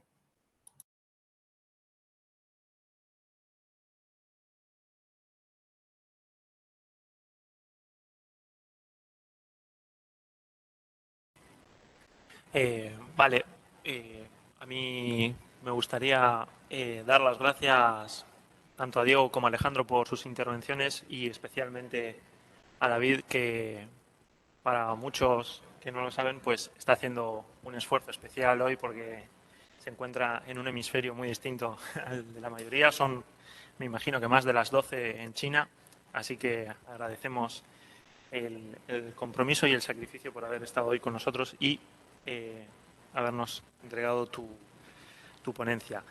Me gustaría comentar una cuestión en relación a algo que comentaba David, que decía, es algo que ya hemos tratado el año pasado también, pero que bueno, me parece que es importante refrescarlo, ¿no? David nos decía, ¿no?, que justamente para que la masa se interese en la cultura se tienen que dar ciertas condiciones, ¿no? Me parece que hay un pasaje en la página 32 del texto que apunta, que nos trae claridad sobre el tema, ¿no? Por poner un poco en contexto, aquí se habla pues un poco del desarrollo de la cultura en determinadas condiciones. Estas condiciones son las de la revolución científico-técnica, ¿no?, que se está dando en Rusia, en el contexto de la revolución, etcétera. Entonces, os leo un pequeño fragmento que me parece que es interesante. Dice, al exonerar al hombre de las formas de trabajo rutinarias, las revoluciones científico-técnicas le abre en el socialismo horizontes amplísimos para la iniciativa creadora. Le exige elevar su nivel de cultura y al ser innovador en el trabajo y demás actividades. Esto me parece que es una visión, pues, que igual ya la tenemos asumida, pero es interesante, ¿no? Muchas veces desde el capitalismo se nos plantea, bueno, desde visiones más idealistas del capitalismo, ¿no? Se nos plantea que estos automatismos y estos desarrollos técnicos, científicos, atentan en contra de la creatividad del ser humano, ¿no? Y bueno, nada más lejos de la realidad, ¿no? En cualquier caso, el debate tiene que estar en qué es lo que hacemos con ese tiempo libre que nos permite el desarrollo técnico-científico de la tecnología, ¿no? El texto un poco más adelante apela a esto y habla de ese tiempo libre en el contexto, pues podemos decir, del capitalismo bueno, sí, o sea, actualmente es una reflexión, o sea, es una caracterización que vemos cómo se reproduce, ¿no? Dice, naturalmente, que en el tiempo libre, o sea, que el tiempo libre puede utilizarse de maneras distintas. Dice, puede ser instrumento de alienación cultural de las grandes masas. Estas tendencias, precisamente, son las que dominan en la sociedad burguesa, pero ellas no son de modo alguno una consecuencia inevitable de la revolución científico-técnica. Aquí estaría esa diferencia, ¿no? La tecnología en sí no sería quien nos constriñe y quien pues eso, nos condiciona, sino qué uso se le da, ¿no? Sino el resultado de las contradicciones reales de su desarrollo en sistemas de relaciones sociales capitalistas. Sin más, ese era el aporte que quería hacer. Gracias.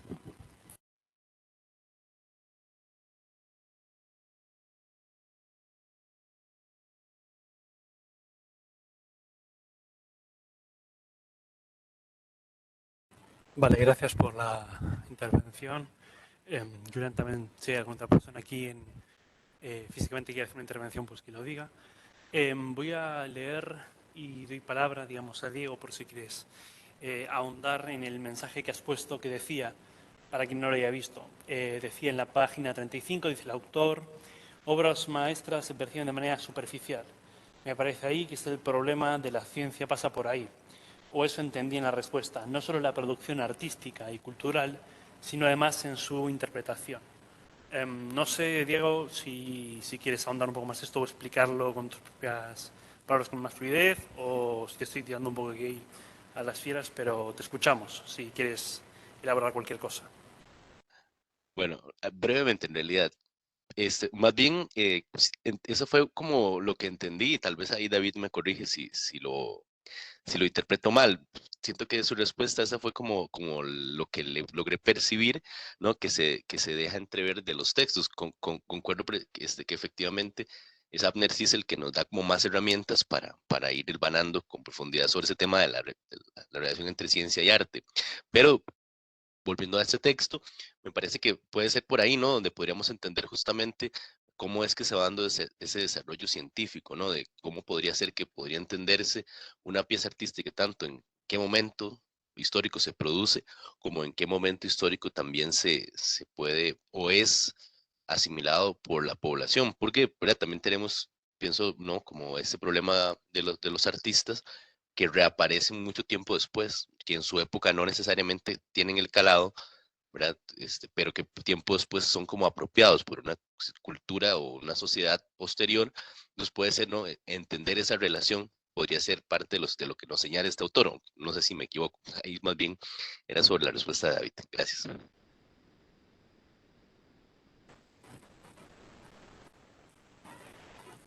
Sí, es que, o sea, en realidad, claro, yo estoy completamente de acuerdo. Cuando se habla de la comprensión científica del desarrollo cultural, implica todo, ¿no? Implica desde la comprensión científica de por qué surgen en un momento dado determinados desarrollos de la cultura, determinadas obras artísticas, por ejemplo, y también cómo son asimiladas, ¿no? Eso también se puede estudiar. ¿Cuáles son las necesidades que debe tener un espectador para que determinada obra de teatro, pues bueno, sea más o menos comprendida ¿no? Y eso, bueno, pues los propios, incluso los propios museos burgueses ya se encargan también de hacerte audioguías para que si por si acaso no te interesa determinada obra, pues darte por lo menos una serie de referencias para que la entiendas tal y como ellos consideran que debe ser entendida, ¿no? Así que sí. Yo eso estoy completamente de acuerdo. También quería comentaros una cosa de estos dos primeros textos porque había estado hablando con Víctor Carrión, que ya sabéis que Víctor dio una ponencia en las charlas de inauguración. Esa ponencia está ya, se puede acceder a ella, está en Google, se puede acceder a ella, vamos, por el internet. Yo os la recomendaría mucho leerla si alguien se la ha perdido o releerla incluso si alguien la vio en directo porque es muy buena. Y uno de los problemas que él planteaba era el de los teóricos. Bueno, ya sabéis que él habló sobre las luchas teóricas que hubo en la URSS a partir de los 60 y 70 y la descomposición, ¿no? Y que siguió después y cómo gente que combatía el marxismo-leninismo en los años 60 de una manera más o menos velada, aparentemente proponiendo otra teoría, pues para los 90, cuando ya había caído la URSS, pues se habían convertido en liberales o incluso en apologetas de perspectivas religiosas, en fin. Y una de las estrategias que había identificado Lifshitz, que es uno de los autores fundamentales marxistas-leninistas de la URSS y que Víctor citó mucho, es una mezcla entre dogmatismo y eclecticismo, ¿no?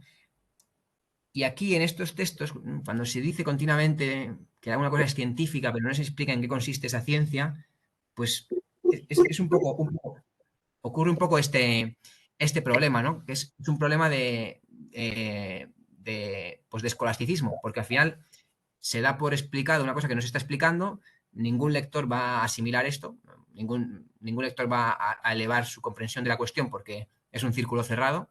En cambio, con CIS uno va desarrollando su comprensión de la cuestión, pero aquí llega a un círculo vicioso y no le aporta nada, ¿no? Pues, bueno, pues esto también a veces era, según planteó Víctor, refugio de intelectuales que estaban ahí viviendo como intelectuales, que no estaban contribuyendo a la producción del socialismo y que no estaban interesados en el avance del socialismo. Y yo diría que en estos textos, en estos dos primeros textos, hay partes un poco así. Hay algunas partes de interés, pero hay otras partes en las que vemos una clara diferencia respecto a eso, a un texto como el de CIS, o a textos, si alguien quiere leer un texto de Lifshitz o de Ilienkov o de... Bueno, yo estaba pensando incluso en los textos del propio Stalin cuando está explicando a los camaradas hay que promover la participación de las mujeres en la gestión, en la implicación en la actividad política, y está, todos estos, sea Stalin, sea Lifshitz, sea Ilienkov, están abordando un problema, desmenuzándolo, y uno va comprendiendo cada vez más ese problema práctico, ¿no? Y aquí, en cambio, en estos textos hay partes en las que uno no está aumentando la comprensión de nada, ¿no? Entonces, joder, casi que sí, que creo que habría que leerlos con el libro de CIS un poco cerca, ¿no? Y que cuando se habla en este texto de la esencia del arte, pues decir, a ver cómo era esto cómo había dicho CIS que era esto y demás. Pero bueno, esta cuestión del escolasticismo le había comentado a Víctor y me responde que sí, que él ha visto textos así de varios autores de los 60, bueno, no puedo ni leerlos, con muchas consonantes y pocas vocales. Pero que esta era una de las formas de desviación ideológica. Y bueno, los que nos declaramos marxistas-leninistas y consideramos que Stalin también lo fue,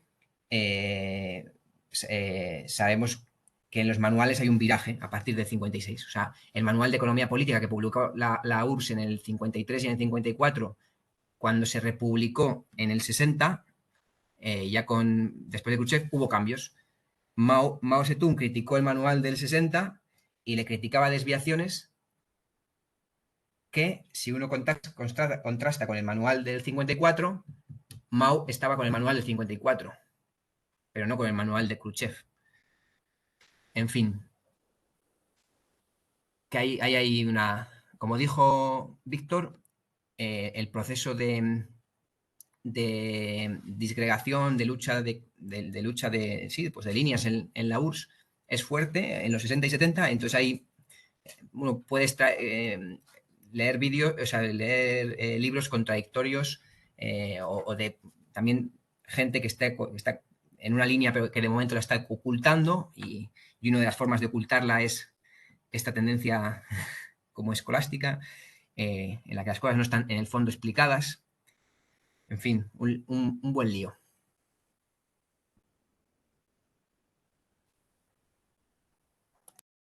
Gracias por aclarar estos puntos, David, y por responder esa cuestión. Comentar rápidamente que ha mandado Anne por el...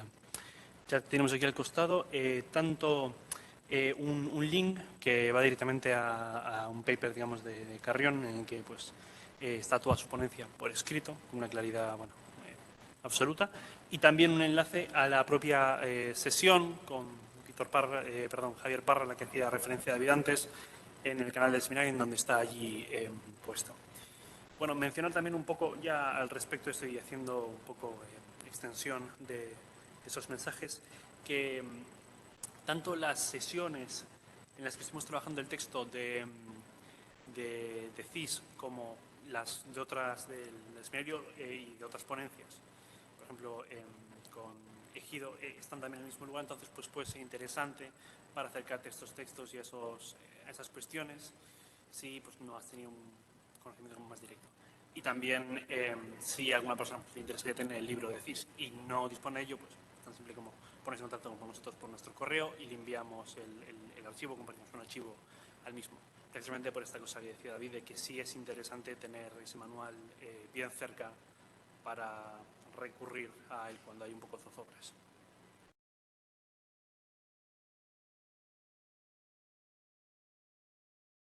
Yo voy a ir con un chascarrillo. Ayer en Bilbo hubo una ponencia de Txomin Badiola en la que volvió a presentar su libro de malformismo y esta ponencia la dio junto a un escritor guionista también, Arkaitz Cano, y Arkaitz Cano comentó, pues que habló sobre esta cuestión que has mencionado, ¿no? de el auge de este tipo pues de películas distópicas y este tipo de narrativas, ¿no? Como era algo pues sí, que era como un discurso que se estaba... Bueno, un discurso, o sea, claro, él no creo que lo dijese críticamente. Y le preguntó si había algo similar en el arte. Y Txomin, Badiola comentó que sus propias esculturas podrían ser esculturas distópicas, ¿no? No porque asumiesen la posmodernidad como queriéndola asumir temáticamente, pero sí en su propia forma, ¿no? Por la cuestión de la construcción y no encontrar una forma concreta, ¿no? Entonces, bueno, pues por acercar esta referencia al mundo del arte, ya el propio artista lo reconoce, pues que igual que tenemos distopías en el cine, pues también los tenemos en los museos, evidentemente, ¿no? En los museos burgueses.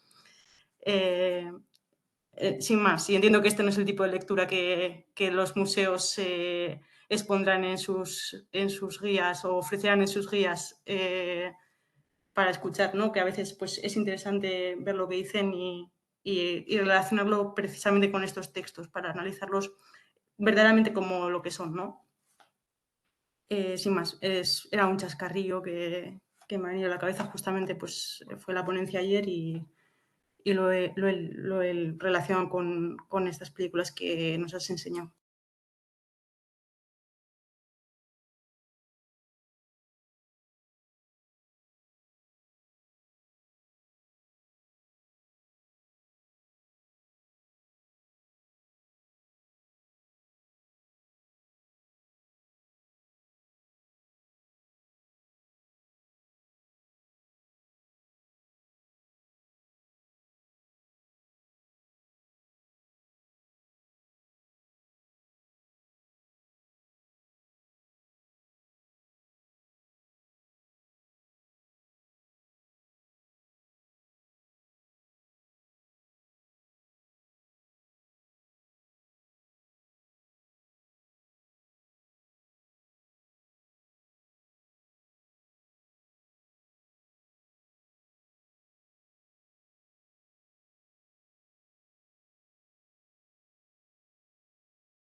Adelante, Diego. Bueno, aprovechando igual su atención y su tiempo, respecto justo de el tema de los retos, pero particularmente de las métricas que propone y que discuten unos autores sobre el arte, ¿no? Que nos dicen, bueno, no podemos medirlo por la cantidad de boletos, no podemos medirlo, ¿verdad? Y esto me remite a otras discusiones vamos, obviamente, postsoviéticas y más occidentales, ¿verdad? Por lo menos del círculo de la OTAN, si se puede decir así, ¿no? Sobre este tema de la atención, que ahora, digamos, no, tal vez las métricas que se tratan en las estéticas mucho más analíticas positivistas, por decirlo así, ¿verdad? Están vinculadas con algo así como una especie de fenomenología de la atención, ¿no? Entonces, donde de hecho se vincula con todo el tema del arte digital, ¿no? Del tiempo, la cantidad de atención que se le dedica a la producción particularmente digital.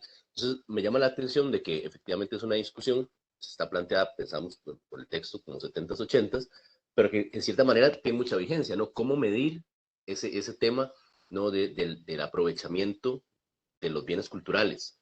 Que ahí aparece ¿verdad? Como uno de los elementos a discutir, pero que traído a la contemporaneidad y a las producciones culturales y artísticas actuales, sigue siendo vigente. No es tampoco tan fácil ahorita que podamos medir, por ejemplo, el alcance o el aprovechamiento, ¿verdad? De las producciones actuales, particularmente incluso con la difusión del Internet.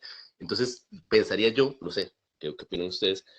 Que este mismo planteamiento respecto de cómo podríamos medir como ese aprovechamiento como una de las tareas que estaban pendientes en ese momento, ahora podría plantearse solo que con otras métricas, pero digamos, no deja de ser una discusión que no está cerrada, aún hoy no sabríamos tampoco exactamente cómo resolverlo, cómo decir, bueno, no, la eficacia del arte o la producción artística, tenemos estos medios para saber su eficacia, aún hoy no lo sabríamos, han pasado 50 años y por ahora tampoco tenemos una solución al respecto. Era un poco esa mi alocución.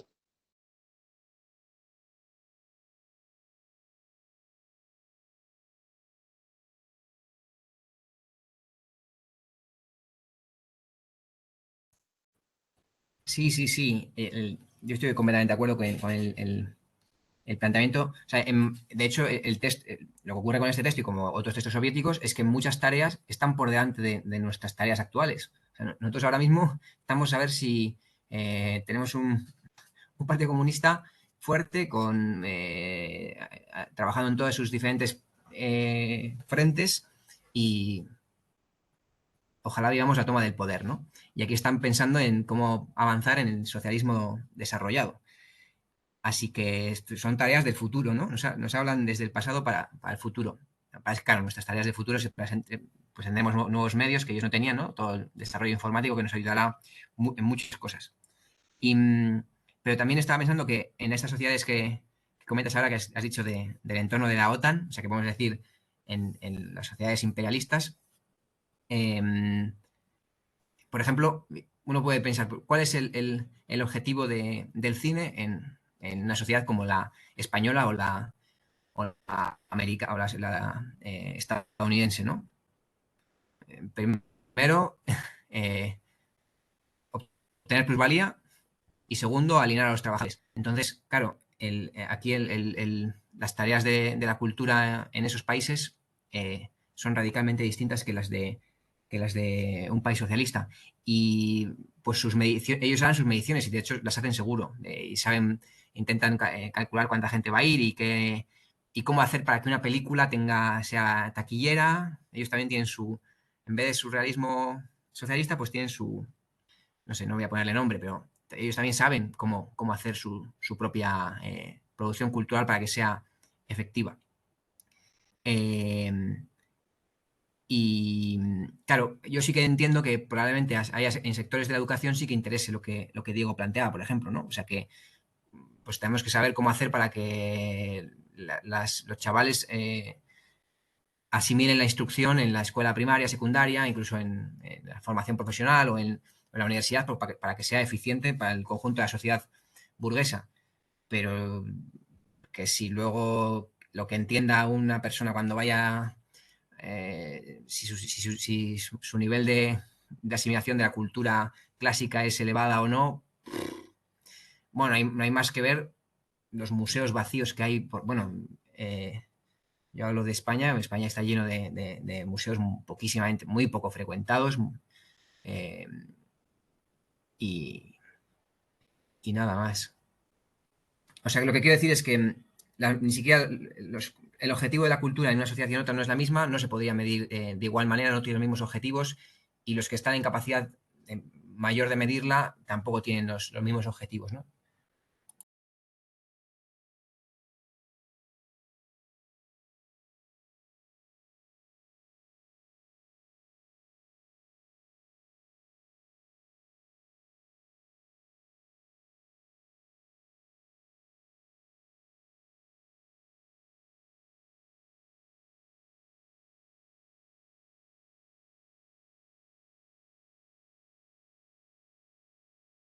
Diego tiene levantada la mano. No, no, igual aprovecho, lo siento. Me parece que hay un autor que le llama realismo capitalista, es un autor, me parece que inglés, pero no preciso ahorita el nombre, se me va, pero bueno, ahí lo dejo.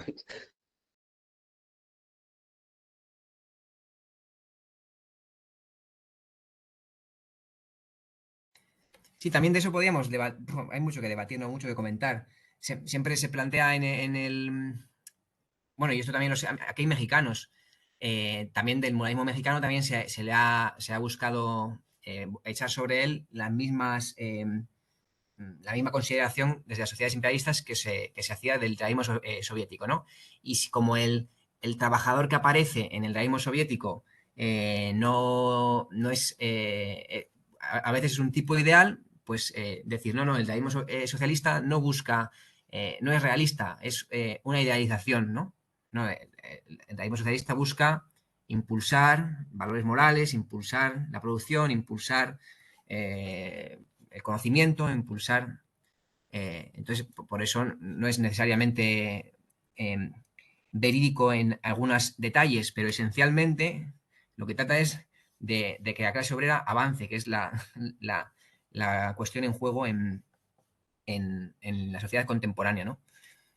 Y en cambio, otras peliculillas que produce la sociedad burguesa con algunos fenómenos parcialmente reales, pues ya nos metimos bastante el seminario pasado con la película de Parásitos, ¿no? En la que sí, se ven las clases, pero uno no entiende de dónde salen las clases en la película de Parásitos. ¿De dónde viene la riqueza? La riqueza es el padre, de ahí está en una oficina y ahí viene el dinero. Y los pobres tampoco sabemos muy bien de dónde han salido. Y porque trabajadores exactamente tampoco son, hasta que empiezan a trabajar en la película, y encima de una manera de lo más mezquina, eh, incluso siendo bastante tontos, ¿no? Si os acordáis, el trabajador padre es bastante más tonto de lo que un espectador está podría llegar a tragar. Y por ejemplo, pues o sea, en Corea del Sur, que estaban trabajando 12 horas de lunes a sábado, pues en esa película no se ve.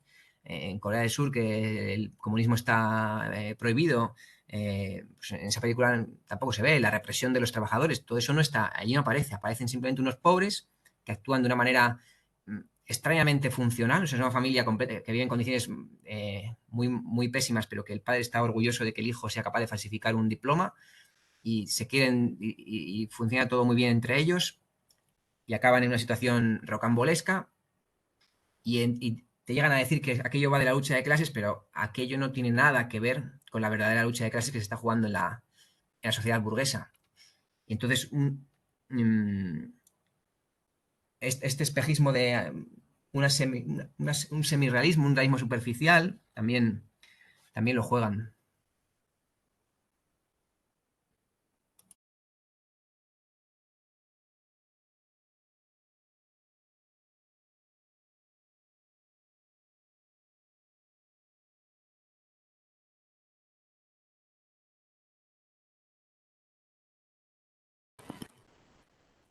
Vale, leo comentario que ha mandado Diego por el chat. Dice, Mark Fisher habla del realismo capitalista y pone el énfasis justo, en la atención como métrica de eficacia de los bienes culturales.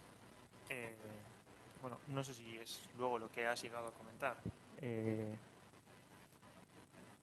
No sé si quieres desarrollar esta idea, Diego, o sin más.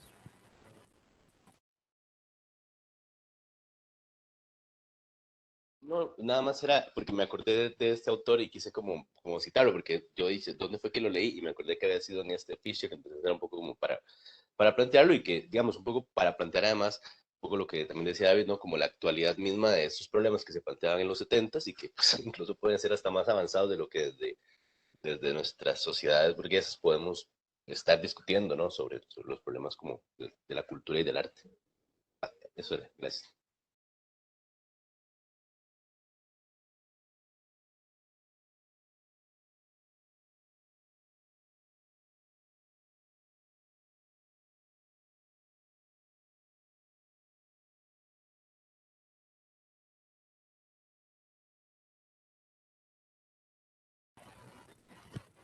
Vale, no sé si alguien más tiene alguna cuestión, alguna pregunta.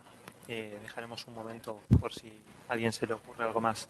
En cualquier caso, quería recordar que entre mañana y pasado, en estos días, enviaremos las siguientes fechas para próximos encuentros.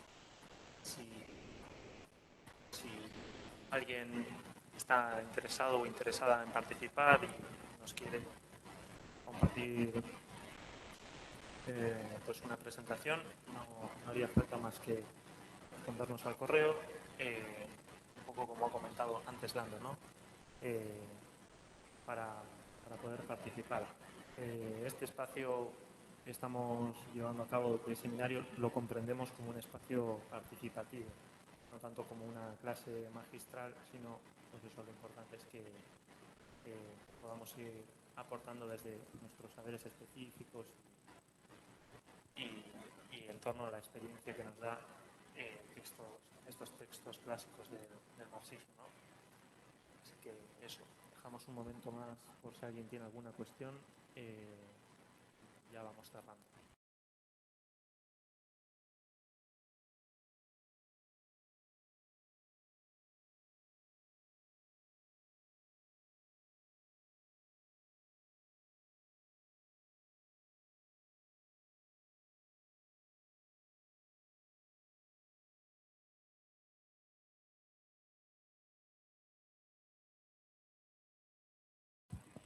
Vale, pues nos estaríamos despidiendo. Agradecería otra vez